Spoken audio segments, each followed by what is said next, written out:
really, really difficult job, right? That's the first thing I said as a bank, what you would do. And it's pretty straightforward to say what are the things you care most about. But as a country, where do you start, right? One is, of course, things like banks, but, increasingly our transportation is connected, right?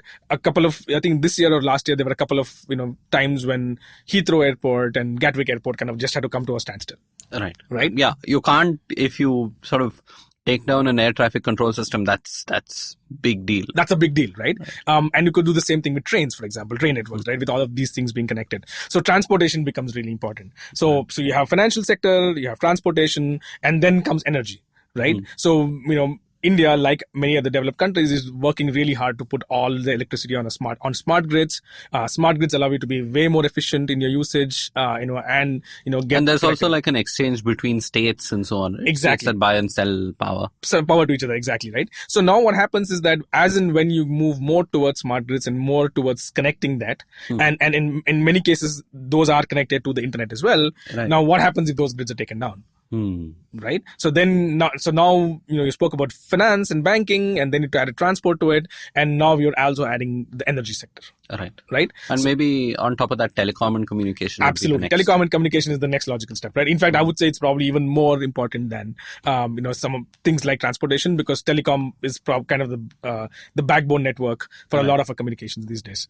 The other interesting thing about telecom is that in itself, it's critical, but also it can act as a multiplier effect when something else happens. Right. So, you just take down the ability for people to respond to things. Exactly. Right. So there's a terrorist attack in the middle of a city, and then if you also block the communications network, then there is a serious more panic, more sort of just blackout. Right. You don't know what's happening.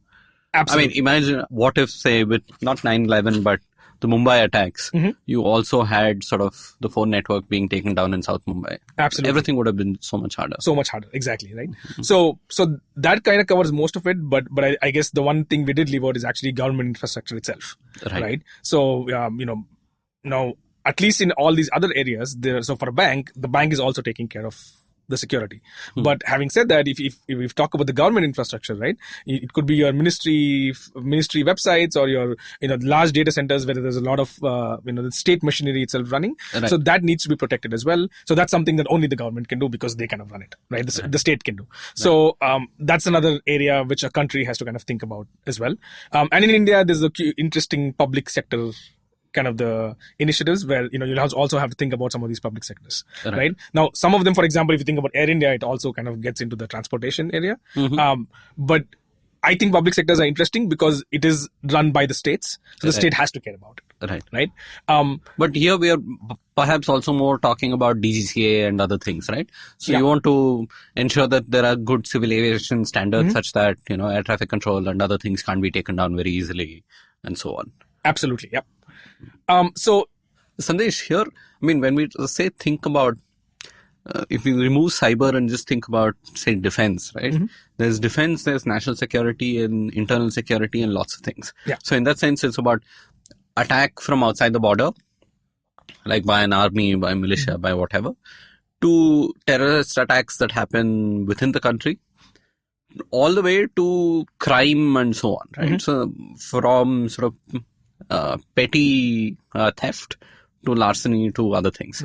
So in that sense, the cyber world also spans that entire gamut, right? There's one individual getting defrauded, either through some, software something, versus just them, giving up their password or doing something stupid. All the way till sort of a national attack by a foreign enemy country against sort of defense systems, for example. Right. So we are talking about that entire span.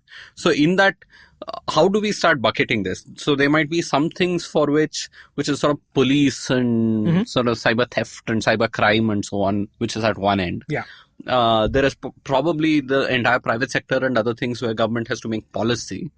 And then stuff that the government has to do itself. Right. So how is that sort of taking shape in India?